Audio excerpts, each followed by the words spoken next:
Ok. Entonces, como dicen en los cines, en 3, 2, 1, empezamos. Vamos a acabar de revisar ya esta parte final.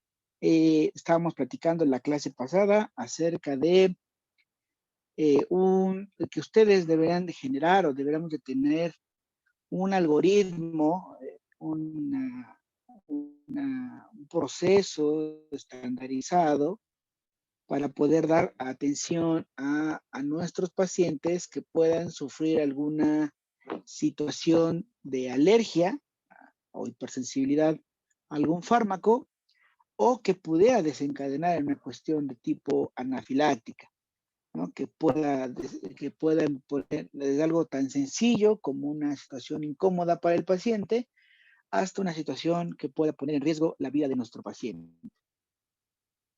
Vuelvo y reitero, les comentaba que es menester suyo como personal, como profesional del área, y que al estar administrando algún fármaco, algún tratamiento dentro de su consulta, es su deber tener conocimiento sobre la intervención inicial que se requiere para manejar a estos pacientes y en la medida de lo posible limitar o evitar que pueda ponerse en riesgo la vida del paciente, ¿no?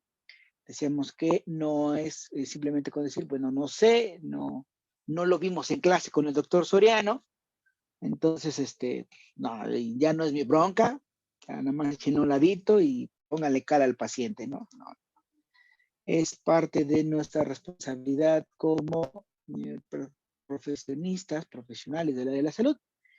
Y entonces, bueno, estamos haciendo este algoritmo. Les decía, uno de los propósitos de este curso es que a lo largo de esto hemos hecho algunos productos que espero yo les puedan servir a posterioridad para su práctica clínica y su práctica profesional. Obviamente, ¿no? Hemos hecho tablitas sobre anestesia, sobre AINES, tablitas sobre antibióticos en cuanto a posologías, indicaciones y demás. Pues bueno, que sirva esto como un producto de su esfuerzo y que sirva también para que puedan tener una forma más accesible de poder consultar esta información. Digo, no dudo que estas tabletas en 10 años ya no sirvan o ya estén desactualizadas, pero bueno, será menester suyo seguirse preparando.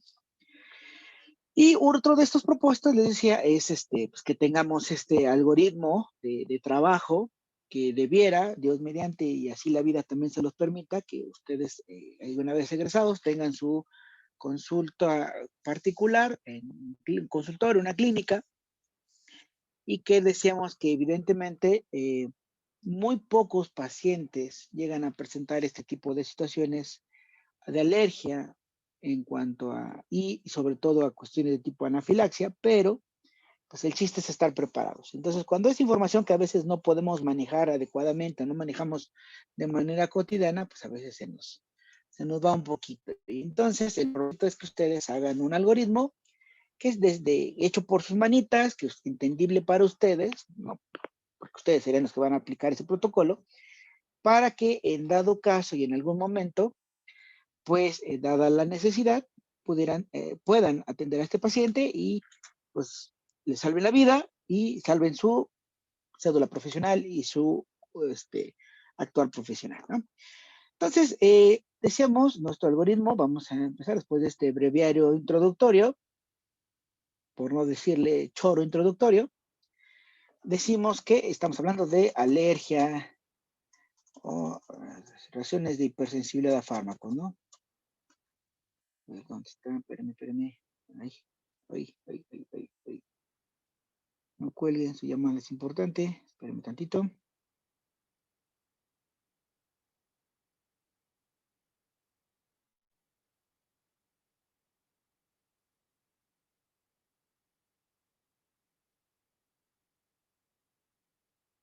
¿Vale? Entonces estábamos hablando de esta chiva como un algoritmo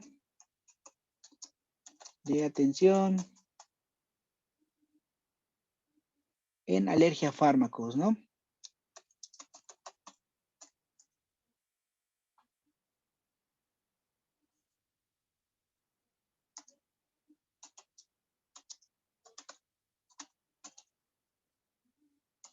en alergia a fármacos, ¿no? Lo que estábamos platicando en la clase pasadita, ¿no? Acá está. Chulo, lindo y encantador. Ahí está. Nuestro... Muy bien. Ahí está. Entonces, decíamos que de esta parte de una de alergia, digo, de hipersensibilidad a fármacos,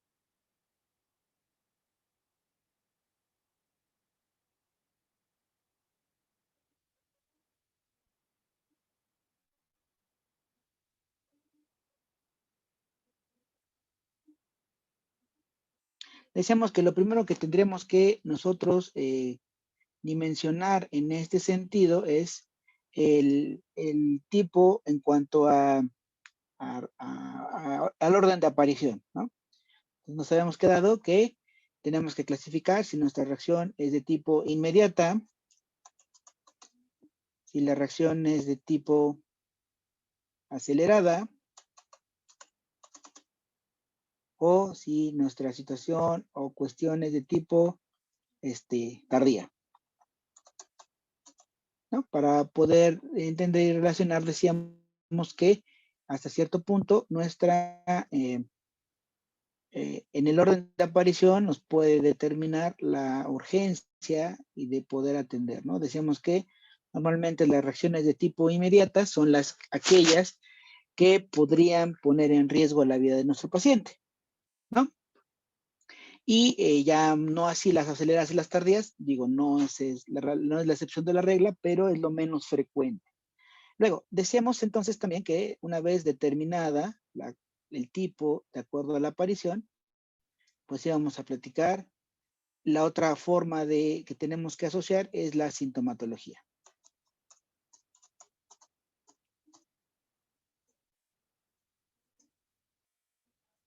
Los síntomas, ¿no?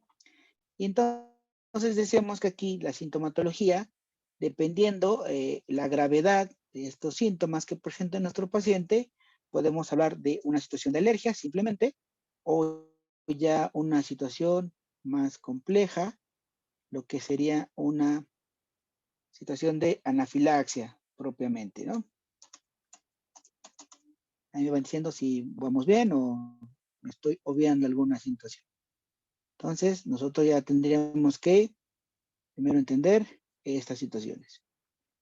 Entonces, ¿cuál es la diferencia entre alergia y anafilaxia? Decíamos que normalmente la alergia solamente los cuadros sintomatológicos, ¿no? Los cuadros sintomatológicos van a estar enfocados exclusivamente de afectación a la piel, exclusivamente.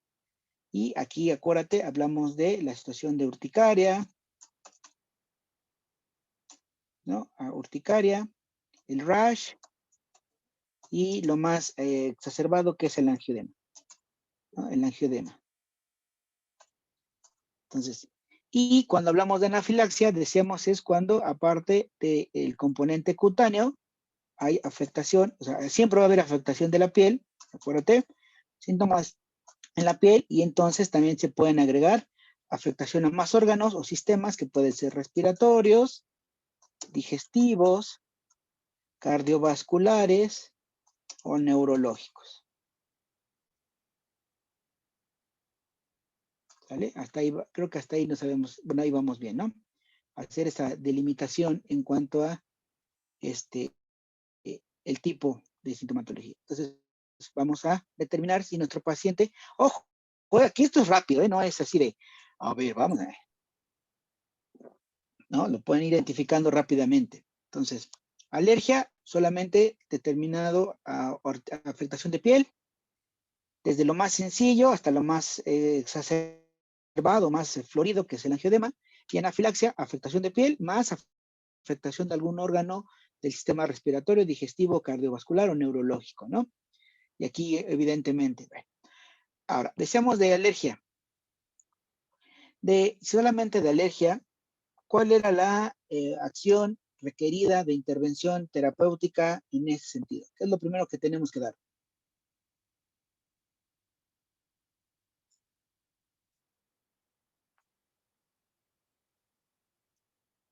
¿Cuál es la indicación de tratamiento en una situación de alergia? El primer medicamento de rescate que tenemos que Un brindar. antihistamínico de primera generación. Ajá, entonces habíamos practicado, en este caso, antihistamínico de primera, que en este caso habíamos platicado que era el medicamento, y de preferencia, obviamente, en administración intramuscular. Obviamente decíamos que no vamos a utilizar la vía intravenosa, porque por el manejo, por limitaciones, por muchas cosas, lo que la vía de administración que vamos a preferir es la intramuscular para hacer un efecto rápido. Y decíamos que el antihistamínico de primera generación que vamos a brindar es la cloropiramina o la avapena en nombre comercial, y bueno, ya lo habíamos comentado, ¿no? Después, una vez que actuamos sobre el efecto alérgico rápido, en este caso en situaciones inmediatas, debemos dar un mantenimiento, ¿no? ¿Para qué? Pues decíamos que la reacción inflamatoria o alérgica inmunológica tarda de 7 a 10 días, y entonces debemos de dar un control, un manejo control. Y entonces decíamos que ese manejo de control va a ser con un medicamento antihistamínico de segunda o tercera generación, ¿no? Entonces ya sabían cuáles, la loratadina, desloratadina, etc. ¿Vale? Todo esto por un periodo de 10 días, ¿no? Que decíamos debe de ser, y hacer puntual hincapié en nuestro paciente que estas situaciones deben de ser en el tratamiento, porque si suspende el tratamiento antihistamínico al día 3, al día 4, aunque ya no tenga ronchitas, si todavía se está secretando una cantidad importante de histamina en su ser, pues evidentemente podría generarle una recaída. Y las recaídas, recuerda que normalmente tienden a ser un poco más complejas de manejo, ¿no? Y también incómodas. Entonces, hasta ahí habíamos quedado. Luego, ¿qué pasa con las situaciones de tipo aceleradas o tardías? ¿No? Cuando ya está ya te habla en la tarde, acaba de luchar, acaba de roncha, que fue una situación desde el punto de vista farmacológica, que tenemos que dar que un medicamento de rescate inmediato para las reacciones de tipo aceleradas y tardías tenía que ser la aplicación de esteroides, forzosamente. Entonces, en particular, la dexametasona, la dexa, ¿no? Decíamos de 8 miligramos por mililitro, por 2 mililitros. En 2 mililitros en aplicación intramuscular, ¿vale? Entonces decíamos que esta prácticamente, y después, una vez terminada, aplicada esta inyección, que es de rescate, era indicado forzosamente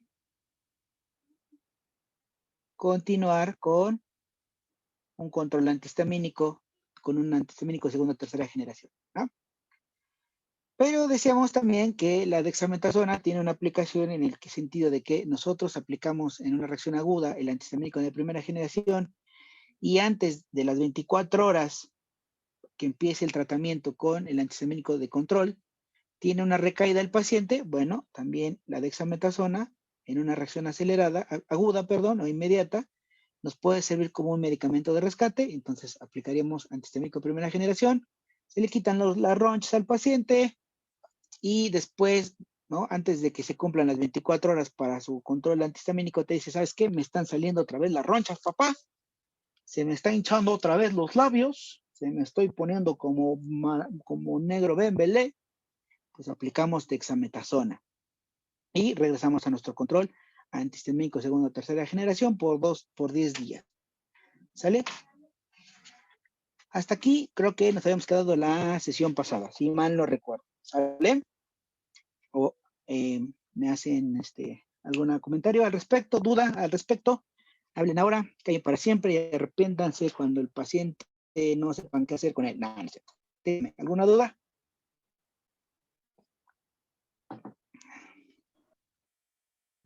Nada.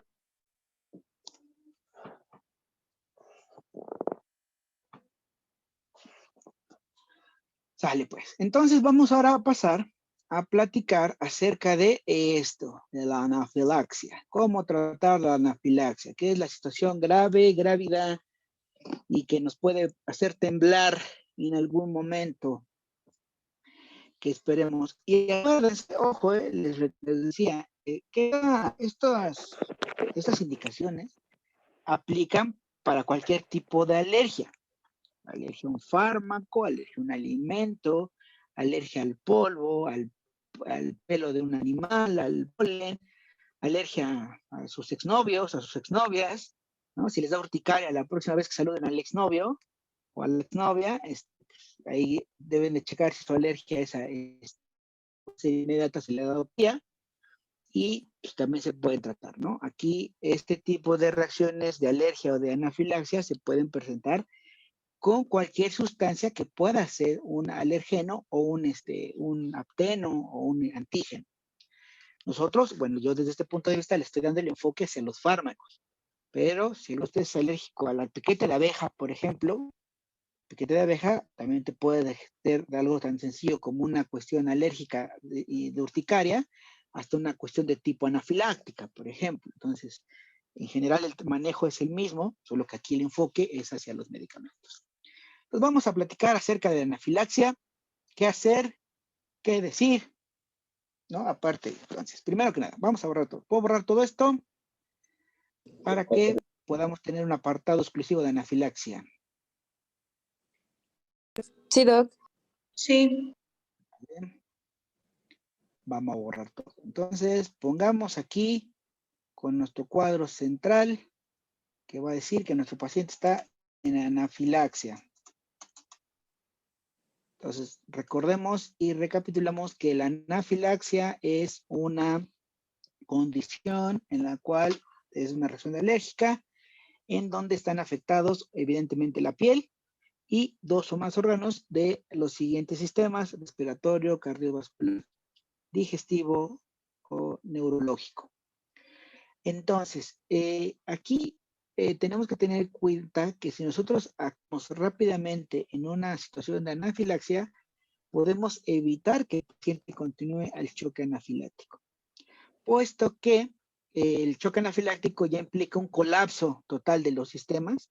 Ya es muy difícil a veces rescatar a un paciente cuando está en choque de cualquier tipo, ¿no? Hay que utilizar medicamentos ya de índole hospitalario, como aminas vasoactivas y otras cosas, que solamente es de manejo hospitalario, ¿no? Entonces, hay que tener muy en cuenta, va que va, perversamente. Entonces, anafilaxia. Primero que nada, ¿qué es lo primero que vamos a hacer si un paciente presenta anafilaxia en nuestro consultorio? ¿Qué es lo primero que tenemos que hacer?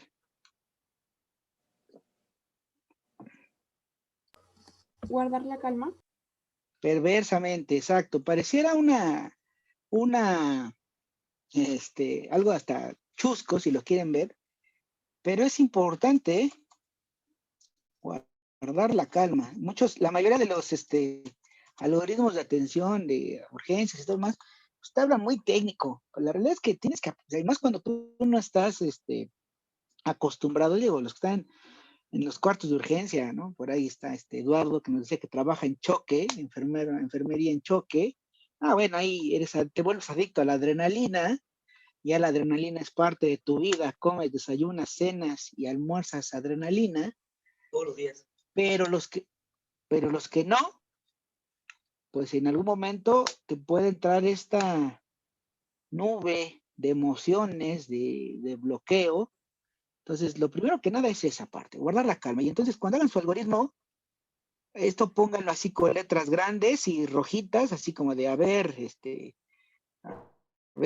Ana, ¿no? Así, a ver, Mitch, a ver, esto, a ver, Itzel Valles, Itzel tercera, Itzel segunda, Karina, ¿no? Casi, casi, date cachetas, tranquila, enfócate. Ustedes van a hacer las cosas de manera adecuada, cotidiana, y si siguen esa metodología, aunque el paciente se ponga muy malito, lo van a sacar adelante, ¿sale? Entonces, primero que nada, guardar la calma. Luego, ¿qué otra cosa tendrían que hacer? aparte de guardar la calma?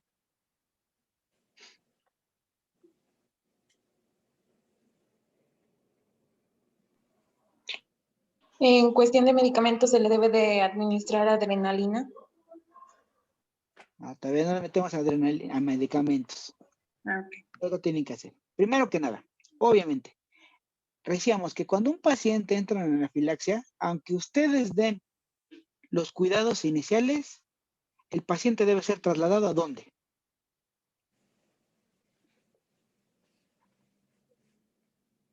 ¿A un hospital? Un hospital. Exactamente. Requiere forzosamente, acuérdate que cuando un paciente entra en anafilaxia, ustedes van a dar el soporte vital inicial. Pero que forzosamente, aunque el paciente ya recobre todo y esté hablando y estén así de no manches, nos espantamos, señor, ¿no? La libramos, ahí nos vamos a echar una chela. Después, tienen que llevarlo a un hospital, porque el curso de la situación alergia severa puede volver a colapsar al paciente en unos pocos minutos o en una cuestión de horas. Entonces, está monitoreado forzosamente. Entonces, cuando el paciente empieza a tener esta situación de anafilaxia y que además, aunque tú estés dando el soporte vital en tu medicamentoso, en tu consultorio, pues también se puede deteriorar rápidamente. Entonces, tú lo que requieres también en un inicio, y por eso lo pongo aquí hacia los lados, ¿no? No lo pongo como un algoritmo hacia abajo, pero sí a los lados, lo que tendrás que hacer es llamar a los servicios de emergencia. Entonces, echarte una llamadita al 911. Aquí, por ejemplo, obviamente si tú no lo vas a hacer, tiene que hacerlo tu asistente o con quien esté, familiar, alguien que esté obviamente acompañando en ese momento, llamar a los servicios de emergencia, explicar la situación de lo que está sucediendo y que tú estás comentando que evidentemente vas a empezar las maniobras básicas de soporte a este paciente. Porque aquí de dos, llegan, tú ya lo sacaste, se vaya al hospital para que lo monitoreen, no logras estabilizar, no logras sacarlo adelante, y hay ayuda de los compañeros médicos que tienen más expertise en este tipo de manejo de pacientes, ya te ayudan a salir adelante de la bronca, ¿no? Entonces, hay que ir coordinado. Le digo, pareciera a veces, entonces digas, pues está ahí un paciente enfermo, todo se puede hacer siempre y cuando llevemos un orden, ¿no? Siempre se puede hacer, o sea, aunque el paciente esté afectado de cómo hacer las cosas, y si tú llevas ese orden, seguramente vas a tener un desencadenamiento adecuado, ¿no? Ok, ahora, el paciente tiene anafilaxia. Vamos primero a determinar si esa anafilaxia del paciente es leve,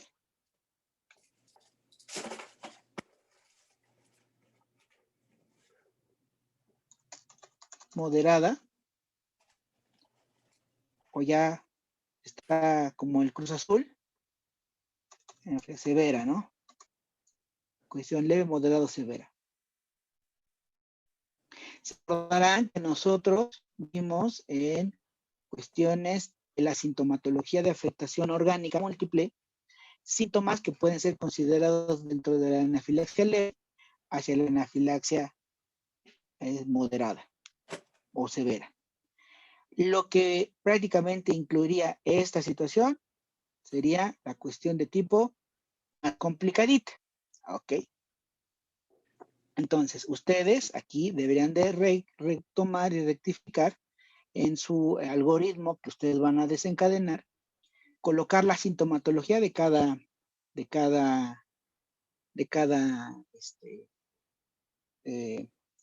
sistema, sobre todo lo más importante. Ojo, y aquí hemos de recalcar, el principal síntoma que nos va a decir que un paciente tiene una afectación que pueda poner en peligro su vida es la afectación al sistema cardiovascular o al sistema respiratorio. Estas dos, es decir, que el paciente tenga dificultad para respirar o que el paciente tenga una elevación de la presión arterial, o lo contrario, disminución de la misma, que entre en síncope. Y aquí, ojo, acuérdate, cuando hay afectación del sistema respiratorio y del sistema cardiovascular, invariablemente va a tener una afectación de tipo neurológica. Entonces, ahí te aplica tu escala de conciencia de Glasgow, la escala de coma de Glasgow. Entonces, tú tendrás que correlacionar si el paciente tiene síntomas de anafilaxia, y tú me dirás, ¿esto cómo lo vas a hacer, doctor? Primero estudiando, y clínicamente lo haces sobre la marcha. Ahora veremos algunas cosas más adelante. Ahora, entonces, tienes que identificar. Les decía, cuando hablamos de situaciones de severidad y de riesgo para el paciente, hablamos sobre todo cuando hay afectación de índole respiratorio o cardiovascular. Entonces, ¿te acuerdas que vimos una tablita con todos los síntomas? Bueno, ustedes tendrán que remitir a su algoritmo cuáles serían los síntomas más complicados, los más riesgosos desde el punto de vista cardiovascular y respiratorio, que ameritan que el paciente esté en una anafilaxia de moderada a severa y que entonces pueda desencadenar una afectación neurológica que se evalúa con la escala de Glasgow. Entonces, para los prácticos, nosotros en este momento, y no estar en que vamos a punto la anafilaxia moderada, tal igual como la anafilaxia severa. ¿Sale? Por la capacidad de basculación o transición de moderado a severo puede ser muy, muy rápido. ¿Sale? Entonces, ¿vamos bien? Sí, doctor. ¿Han dudas? Sale. Entonces,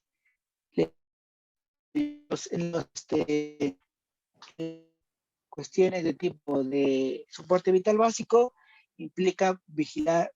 La primera es estandarizar en qué tipo de anafilaxia estamos y, bueno, en todo caso, el paciente está en una situación de anafilaxia leve, situaciones mucosas, un poco de situación no muy leve del sistema respiratorio, ya ven los sintomatología básica. ¿Qué sería lo primero que medicamento tendremos en un inicio? ¿Qué medicamento creen? El paciente está en anafilaxia leve.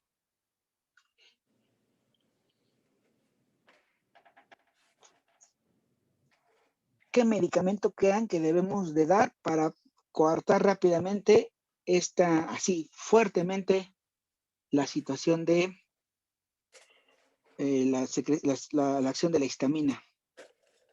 Piénsele. ¿Antihistamínico? Un antihistamínico, sí, sería una buena opción, un antihistamínico adecuado, ¿no? El antihistamínico por sí solo nos va a ayudar al 100%.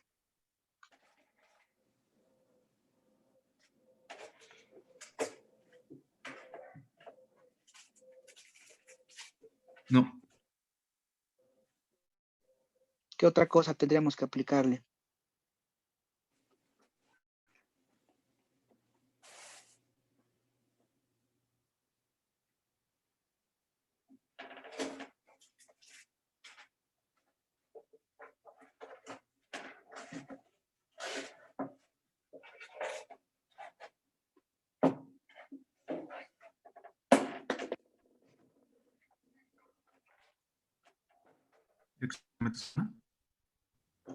Exacto, combinación, ambos dos.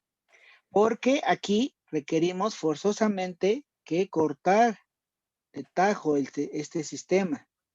Entonces, en una anafilaxia leve, obviamente, acuérdate, aquí, en esta zona, antes, ¿no? Cuando está en leve, moderado, severa, es valorar, van a valorar así rápidamente su sistema cardiovascular, o sea, ¿cómo está? Vamos a hablar su sistema ventilatorio, la vía aérea, y vamos a hablar de valorar su nivel de conciencia. ¿Sale? Nivel de conciencia. Entonces, una vez que tú valoras estas tres situaciones, tú las valoras, tú podrás determinar si efectivamente nuestro paciente se sigue en cuestiones de tipo leve, moderada o ya está en una situación de severa. ¿Sale? Entonces, tú determinas en este caso que el paciente está en una situación de tipo leve. Entonces, en esta situación de tipo leve, lo indicado es empezar con antihistamínico de primera generación, vía intramuscular y aplicación de esteroide intramuscular. ¿Vale? Entonces, aquí, en la anafilaxia leve, este sería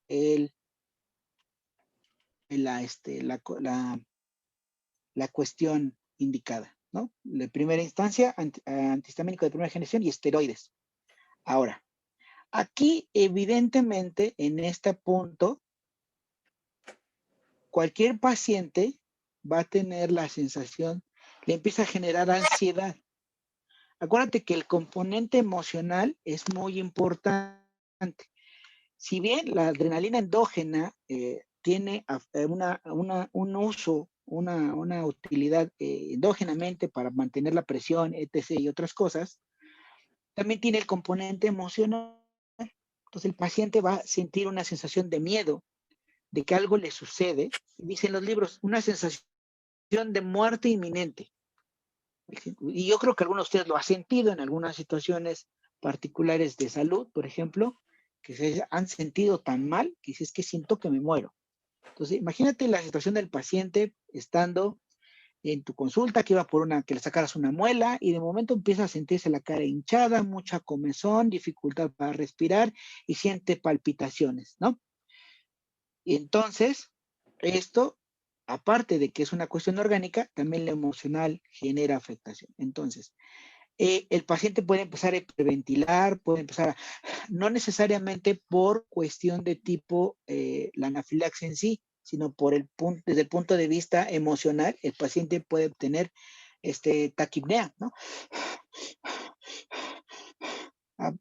Hacer una respiración muy rápida, pero muy superficial. Y acuérdate, esto lo tendrán que haber visto en bioquímica, la cuestión de la acidosis respiratoria. Entonces, si el paciente empieza, y si no lo recuerdan, yo les recomiendo que se metan a esta parte de ver los mecanismos de compensación del estado del pH del plasma, del cuerpo humano, y las diferencias entre la acidosis metabólica y la acidosis respiratoria, alcalosis respiratoria y alcalosis metabólica.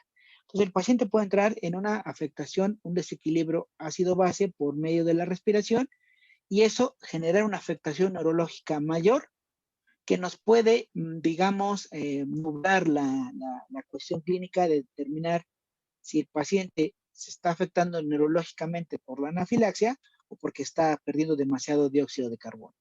Entonces, ante esta situación, evidentemente nosotros lo que podemos hacer, que sirve, evidentemente, mantener la saturación del oxígeno del paciente, pero también como una situación de alivio emocional, porque así lo ve, en este momento nosotros podemos mantener o brindar la aplicación de oxígeno suplementario. El paciente, ay, ya me puso oxígeno, el doctor, me voy a sentir mejor, voy a estar muy, muy buena situación, ¿sale? Ahora, ¿cuánto es lo normal? ¿Cuánto es lo adecuado? Pues pongamos entre 4 a 6 litros por minuto de este oxígeno suplementario. Les decía, lo ideal es con un borboteador, con un humidificador y con una mascarilla. ¿Sale? Ahora, aquí viene lo chingón. ¿Quién tiene prendido? Zaira, deja de prender tu micrófono. No seas inquieta. Entonces, aplicamos el medicamento y aplicamos oxígeno suplementario para que el paciente nos sirva para mantener la saturación de oxígeno y para que también nos apoye en, en esta situación emocional. Luego, ahora, ¿qué seguiría después de esto? Pues evidentemente tenemos que, perdón por mi flecha toda chafa, tendríamos que valorar de nueva cuenta. Valorar de nueva cuenta. ¿Y qué vamos a valorar? Pues evidentemente el paciente, su sintomatología, ¿no?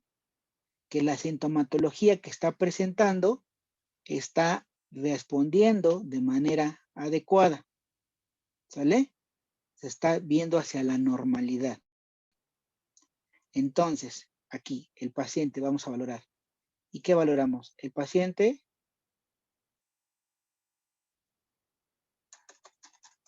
responde adecuadamente, o sea, ya está chido, bonito y encantador, ya está sus parámetros vitales hacia la normalidad, y entonces vigilar. Si responde de manera adecuada, entonces aquí el siguiente algoritmo tendría que decir, sí, respondió adecuadamente. ¿Qué tenemos que hacer? Evidentemente, el paciente responde adecuadamente, forzosamente, requiere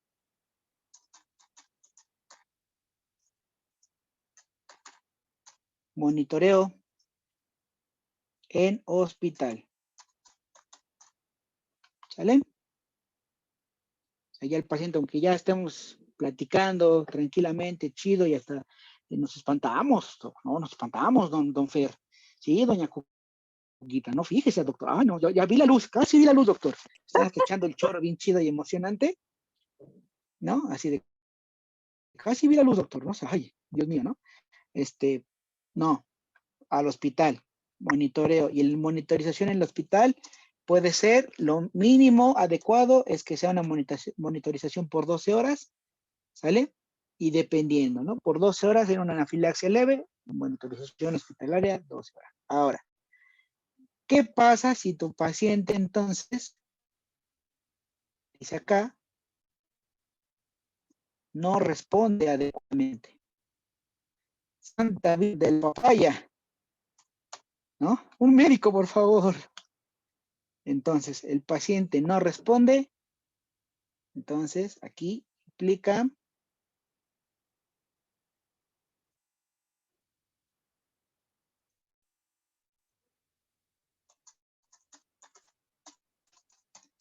aplicación de adrenalina. Aplicación de adrenalina. ¿Sale? ¿Cuánto quedamos que íbamos a aplicar la adrenalina?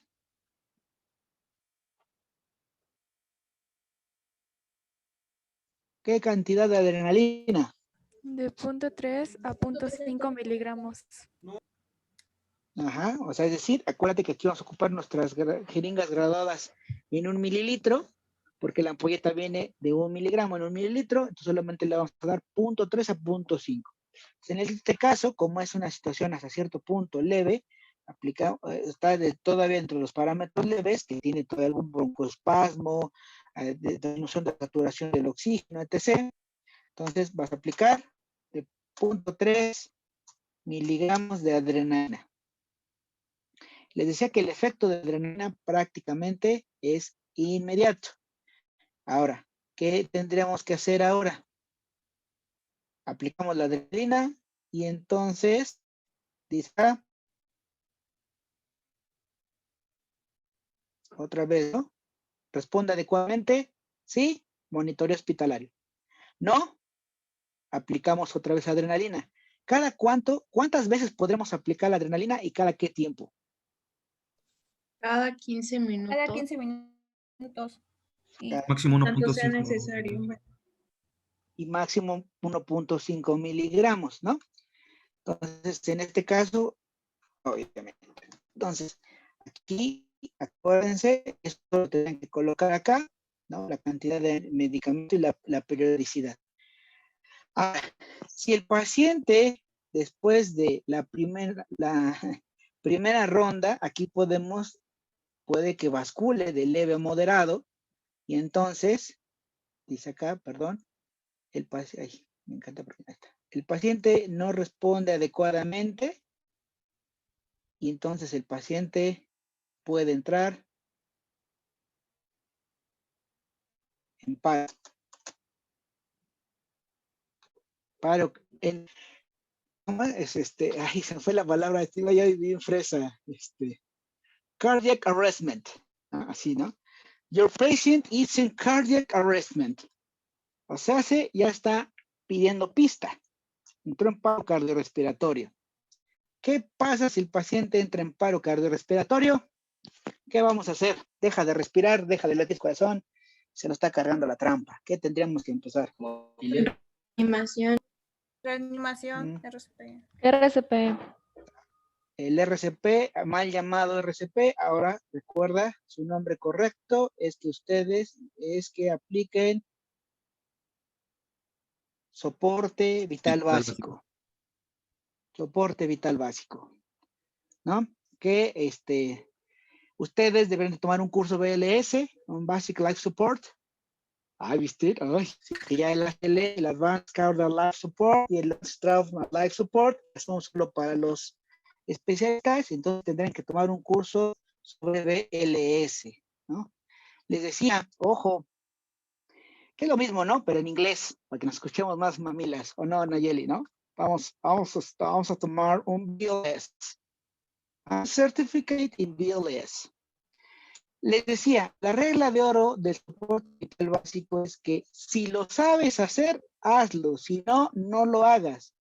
Una persona con buenas intenciones, pero que no sabe dar soporte vital básico o las famosas compresiones torácicas y las ventilaciones y todo lo demás, si no lo sabes hacer, es más fácil que dañes al paciente al bien que le vas a hacer.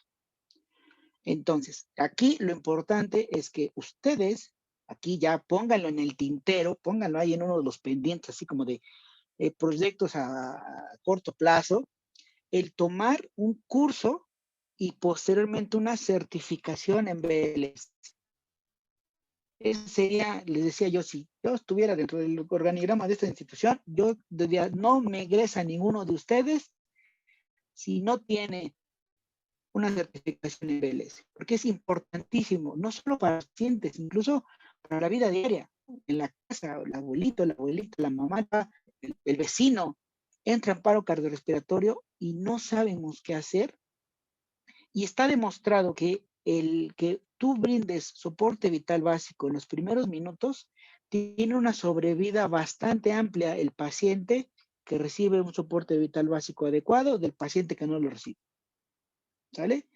Entonces, aquí es importante, les repito, muchas instituciones están ya solo, bueno, la más icónica, la Cruz Hub, pero muchas instituciones ya tienen ese aval, tanto públicas como privadas, poderles brindar estos cursos y con las certificaciones adecuadas y con pues, los documentos que avalan esta situación, ¿no? Les decía, a lo mejor nunca en su vida tendrían la oportunidad de aplicar un soporte vital básico, ¿no? Pero si se llega a necesitar, ya lo tienen, papá, ya lo tienen. Entonces, el paciente entra en paro, empiezan a dar soporte vital básico. Y pues bueno, aquí lo mismo, ¿no? El paciente, ¿no? Revierte el paro, ¿no? Entonces aquí está la situación de que si revierte o no, forzosamente si revierte, pues tiene que tener la monitorización hospitalaria. ¿Sale? Vamos bien hasta acá. ¿Dudas, preguntas, comentarios, sugerencias? No, doctor. ¿No? Vale. Bueno. Ah, perdón, sí, algo aquí, perdón, vean. Les digo, es que se me agolpan de momento las ideas. Acá, cuando el paciente presenta dentro del parte inicial, cuando el paciente presenta una reacción de anafilaxia, ¿no? Guardaste la calma, llamaste al 911, y antes de empezar tus maniobras medicamentosas y todo lo demás, al paciente lo tienes que colocar en posición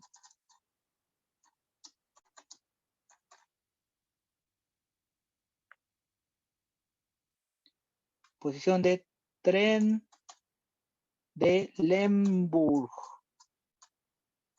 En posición de Trendelenburg. Así se llama. La posición de Trendelenburg es decir que el paciente esté sobre en este caso, es más fácil de ustedes en la cuestión de dental. La posición de Trendelenburg es que el paciente tenga elevadas las piernas al nivel, sobre arriba del nivel de su cabeza. O sea, está acostado, está en una posición primero horizontal y las piernas van a estar elevadas por arriba de su cabeza. O sea, en pocas palabras, el paciente está inclinado con la cabeza hacia abajo y los pies arriba. ¿Por qué es importante la posición de Trendelenburg? Porque esta posición favorece un retorno de sangre adecuado a los órganos vitales. Toda la sangre que esté por ahí en la situación de las piernas, por gravedad, rápidamente, acuérdate que uno de los síntomas de shock es hipotensión. Entonces, así haces que la sangre llegue rápidamente al cerebro y entonces y a los órganos vitales, ¿no? Entonces, perdón, aquí digo, error mío. Entonces, esas serán las tres primeras cosas: guardar la calma, llevar en los 111, posición de Trendelenburg, y entonces ahora sí empiezas a hacer tu valoración adecuada. Vamos hasta aquí bien.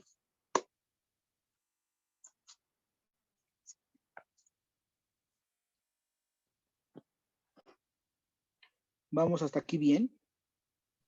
Sí, doctor. Sí, profe. ¿Sale? Ok. Bueno. Para la cuestión de tipo, vamos a borrar acá algunas cosas. No, a ver, vamos a ver. Si se me empieza a estorbar, lo borro, ¿no? Si no, ya lo sigo. ¿Qué pasa? Decíamos que en la cuestión de tipo anafilaxia de moderada, si el paciente presenta signos moderados, lo tenemos que tomar prácticamente como severo. Es un hecho. ¿Sale? Entonces, evidentemente, va a haber signos, sobre todo les decía, que nos puedan tomar en cuenta esta situación. Primero que nada, en la afectación de tipo cardiovascular y respiratorio. Entonces, ejemplo, no habíamos platicado. Si el paciente presenta disfonía, una broncoconstricción severa, estridor, sibilancias, o sea, que ya se escuche que está sonando al momento de entrar o salir la respiración.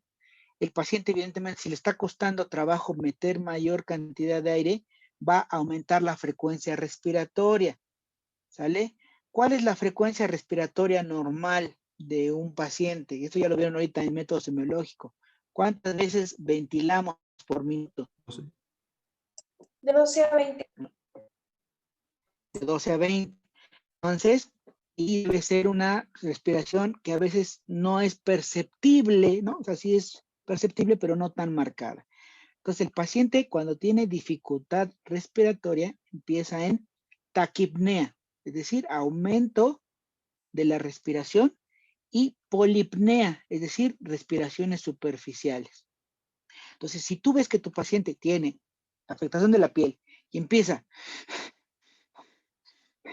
a tener mayor número de respiraciones y más superficiales, aquí los libros te dicen, el paciente que tenga mayor de 25 respiraciones por minuto, pues tú lo vas a ver, te esperas un minuto en atenderlo, pues ya, así tuvo las 25.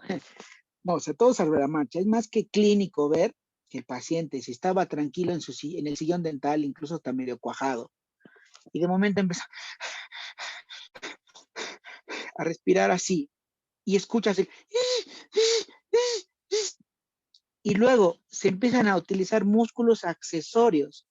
Acuérdate que normalmente uno de los músculos accesorios, aquí hablan, por ejemplo, en la respiración, solo utilizamos el diafragma y algunos músculos intercostales para poder ventilar.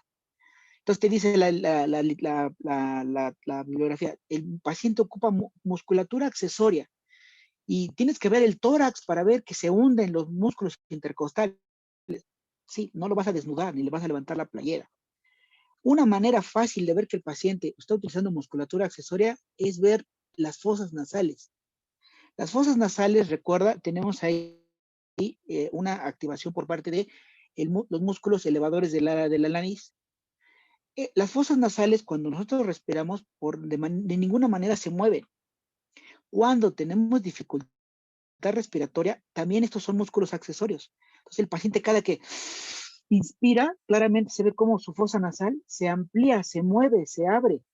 Y esto lo hace el paciente para tratar de meter la mayor cantidad de aire. Entonces, les repito, en una anafilaxia moderada, tenemos que valorar la situación de moderada a severa, estos sistemas cardiovascular, respiratorio y nivel de conciencia. Entonces, la respiración la vamos a valorar en tanto en cuanto el paciente aumente su frecuencia respiratoria, la superficialidad de la ventilación y se ocupa o no músculos accesorios. Y evidentemente, si escuchamos algún ruido extra que se genera al momento de hacer la ventilación. Si están estos síntomas presentes, quiere decir que el paciente ya tiene un distrés respiratorio, tiene una dificultad para respirar. Y entonces eso indica anafilaxia de moderada a severa. Luego, en el caso de la presión arterial o del sistema cardiovascular, el paciente va a tener, evidentemente, en un inicio, aumento de la frecuencia cardíaca. Normalmente va a tener por arriba de 120 latidos por minuto. Y puede empezar un efecto rebote de hipertensión y hipotensión. Ahora, en este caso, muy difícilmente nosotros vamos a poder a medir la presión con el estetoscopio, vamos a perder tiempo. Pero sí podemos determinar rápidamente el pulso. Acuérdate, el pulso, colocas tus dedos índices, el pulso ideal es el pulso carotídeo. Ustedes ya saben por anatomía dónde está la carótida externa. Entonces, región lateral del cuello, a la altura, tomamos como bisectriz el cóndilo de la mandíbula hacia la región lateral del cuello, y en esa zona vamos a ver, a percibir la carótida. Entonces, tú colocas tus dedos índice y medio sobre esa superficie, tampoco vas a contar el minuto de latidos, pero es evidente. Por eso también es ahorita importante que ustedes en método semiológico estén viendo la normalidad, sí, pero que aprendan a distinguir rápidamente lo anormal de lo normal. Entonces yo te puedo decir, sí, 20 frecuencias respiratorias, bueno, ¿cómo vas a determinar? Pues rápidamente con verlo, tú ves al paciente que está, pues tiene taquipnea y tiene una superficie, una taquipnea y polipnea. ¿Cómo puedes determinar? Bueno, percíbete en ti mismo cómo se siente de manera normal el pulso cardíaco. Ahorita que estás sentado, según tú poniéndome atención en la clase, entonces ahorita estás relajado, siente cómo es tu pulso, para que cuando haya la situación de determinar si un pulso está acelerado en latidos cardíacos, fácilmente lo puedas detectar. Entonces, esto la única manera de que ustedes lo vayan percibiendo adecuadamente es que lo hagan, que perciban. Bueno, entonces, vamos, para que no me desvíe tanto. Entonces, vigilamos frecuencia respiratoria, vemos la cuestión respiratoria, la cuestión de tipo cardíaco en cuanto a latidos cardíacos, y ojo, la escala de Glasgow. En algunos casos, o en la mayoría de los casos, la escala de Glasgow va a estar en un inicio preservada, es decir, hasta los 15 puntos. Pero si empieza a disminuir entre los 12, por abajo de los 12 puntos, el paciente ya tiene afectación neurológica. Entonces, aquí también la escala de Glasgow, es una evaluación rápida, ¿no? Con el simple hecho de hablarle, que te responda, ver el tono muscular, etc., lo que ya practicamos. Bueno, haces la valoración, el paciente está en una anafilaxia de tipo moderada severa. ¿Qué es lo primero que tenemos? ¿Qué medicamento tendremos que dar de primera instancia?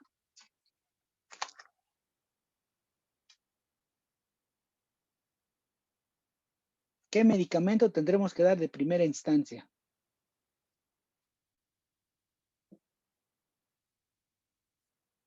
¿Qué piensan que le tengamos que dar aparte de agua bendita y la bendición papal a nuestro pobre paciente?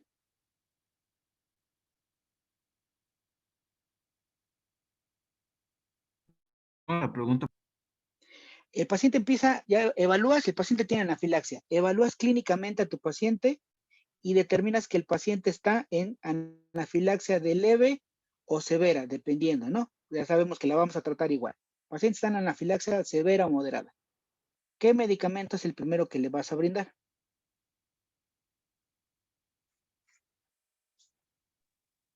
Comentó sobre la vapena, ¿no? La adrenalina. La adrenalina. Aquí sí, el primer medicamento es la adrenalina, porque acuérdate que aquí ya el paciente tiene una afectación a nivel bronquial bastante severa.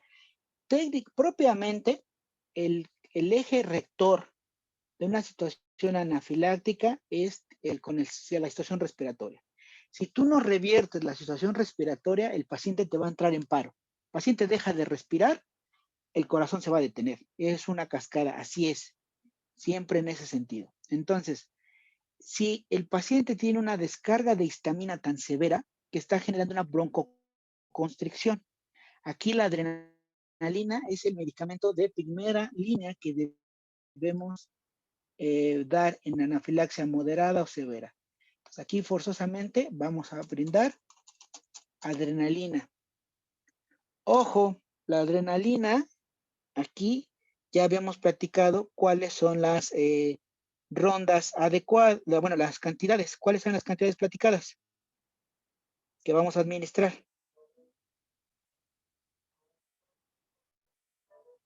0.3 a 0.5. 0.3 a 5, punto 5. De punto 3. Ahora, ok. En este caso, en una situación de anafilaxia severa, igual recomendamos punto 3 a punto 5. Aquí, cuánto más, cuánto menos, híjole, depende de la situación, ¿no? Algunos les dirán, bueno, empieza con la dosis alta y después la dosis pequeña. Aquí, una dosis un poco más elevada de adrenalina, si el paciente no tiene otro riesgo cardiovascular, no le va a pasar nada. Entonces, bueno, de todos modos, empezamos con adrenalina, 0.3 miligramos, ¿sale?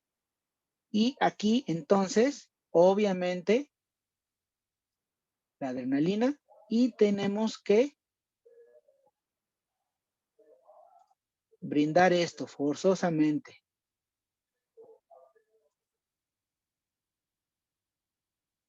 ¿No? Oxígeno suplementario.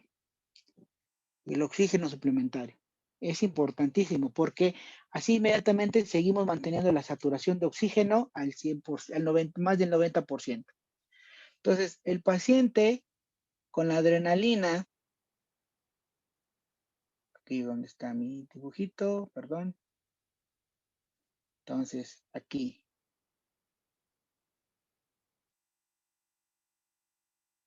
Responde adecuadamente. Entonces, sería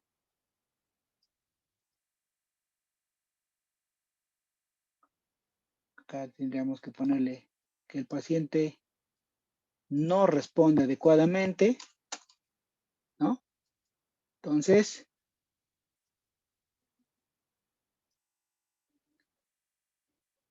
repetimos la dosis de adrenalina. El paciente responde adecuadamente. Si responde, ¿sale? Para mantener la situación de que no le vuelva a dar una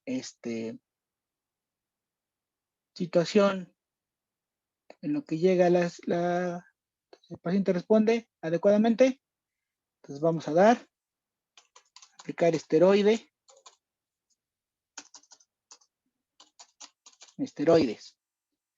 Entonces aplicamos esteroide. Seguimos con la suplementación de oxígeno y después, obviamente, monitoreo hospitalario. ¿Sale?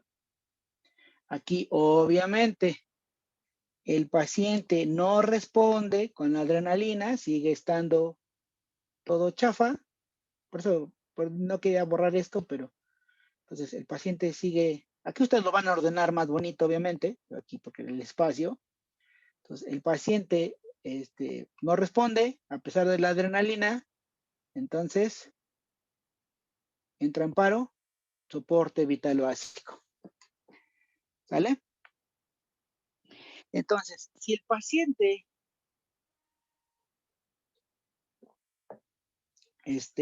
¿hasta cuándo deben dejar de dar el soporte vital básico ustedes? Hasta que lleguen los paramédicos. Hasta que lleguen los paramédicos, efectivamente. Hasta que lleguen los paramédicos. Obvio, ustedes saben que en tanto en cuanto más tarde el paciente en revertirse de un paro cardiorrespiratorio y estén en soporte vital básico, pues más riesgo de daño neuronal y más daño de todo lo demás, ¿no? Pero porque ya bueno, ustedes cuando tengan la certificación y les den el curso de BLS podrán determinar, les dirán cómo ir determinando si el paciente revierte el paro, porque no necesariamente un paciente revierte el paro y ya abre los ojos y, ay, gracias, doc, ahora sí, ya estaba cenando con mi tía Coquita, ¿no? Gracias, porque la tía Coquita me cae gorda y me regresó usted. No, o sea, muchas veces el paciente sigue inconsciente, pero se revierte el paro. Entonces, bueno, ustedes ahí en estos cursos les dirán cómo determinar si el paciente, ya regresó del paro, aunque no ha recobrado la conciencia. Pero entonces, ante no, seguir con si el paciente sigue en paro, tienen que mantenerle el soporte hasta que llegue. Y ya ellos, con sus aparatos, electrocardiógrafos y todo lo demás, determinarán si todavía tiene ya a un ritmo sinusal o tiene la posibilidad de revertir. Si no, pues bueno, ya, ahí quedó. ¿Sale? ¿Dudas? ¿Preguntas sobre todo esto?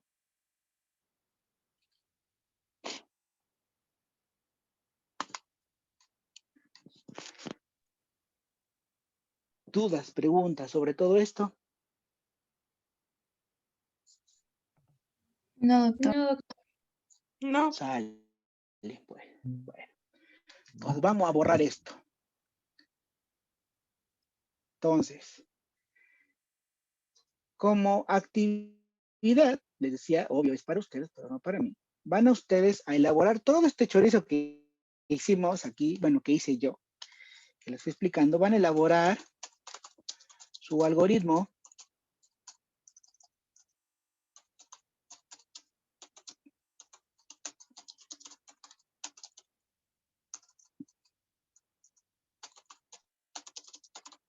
Añer.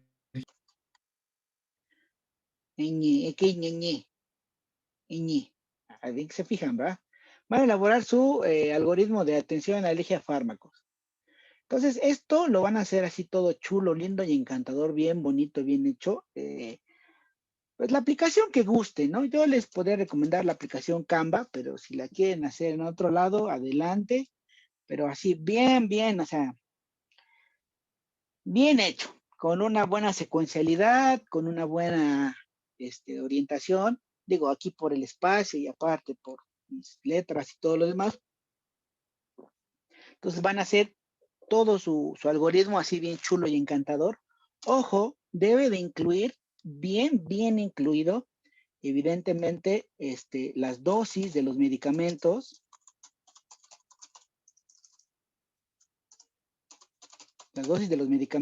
y así como su periodicidad. ¿Sí? O sea, cuánto le voy a dar de cada medicamento y cada cuánto, ¿no? En los diferentes casos que estamos tratando, ¿no? Cuánto de antihistamínico, cuánto de antihistamínico intramuscular, cuánto de los que son de control, cuánto del esteroide, qué esteroide, cuánto de todo eso que platicamos, bien especificado en cuanto a cantidades en ese algoritmo, ¿sale?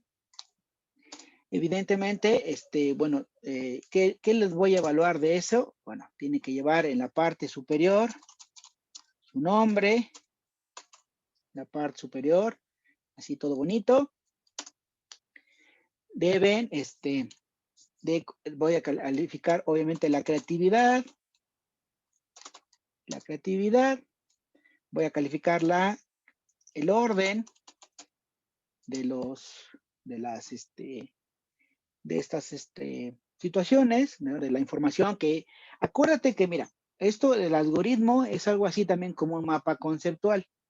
Entonces, el mapa conceptual, si bien lo haces para ti, lo ideal es que otra persona que no tiene la menor idea de lo que está tratando, lo pueda leer y le pueda entender y le pueda dar un seguimiento. Entonces debe de llevar un orden para que se pueda ver, del punto A al punto B, y hago esto, recirculo, regreso, me voy. Pero entonces voy a evaluar que vaya un buen orden de esta situación, ¿no? Creatividad del orden, la calidad de la información,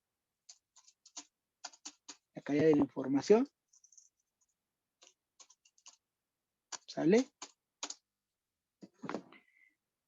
Y pues bueno, aquí obviamente no va a llevar esta parte de una referencia porque es algo que hicimos aquí en el salón, bueno, en el aula virtual, entonces no va a llevar la referencia. Entonces su nombrecito, se califica la creatividad, el orden de este medicamento, de este algoritmo, que aquí lleve todos los elementos requeridos, todo lo que hemos visto, y la calidad de la información. Este algoritmo va a tener un peso específico de el 30% de su calificación ordinaria.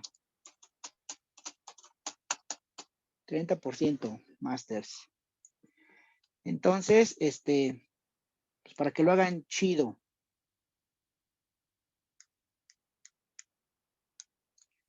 Profe, una pregunta. ¿Dudas hasta acá? Sus Ajá. clases ya, bueno, las clases anteriores ya las subió a su canal.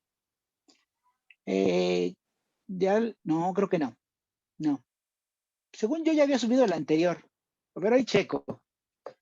Todos modos soy checo. Sí, profe. Es que la verdad, descargo los videos y ya los pongo ahí a cargar y digo, no les doy mayor edición a otra cosa, ¿no? Pero no me acuerdo. Entonces déjenme hoy checarlos y a subir la situación. ¿Sale? Sí, profe, gracias. Mira, este video sigo grabando y yo, ¿para qué quiero grabar?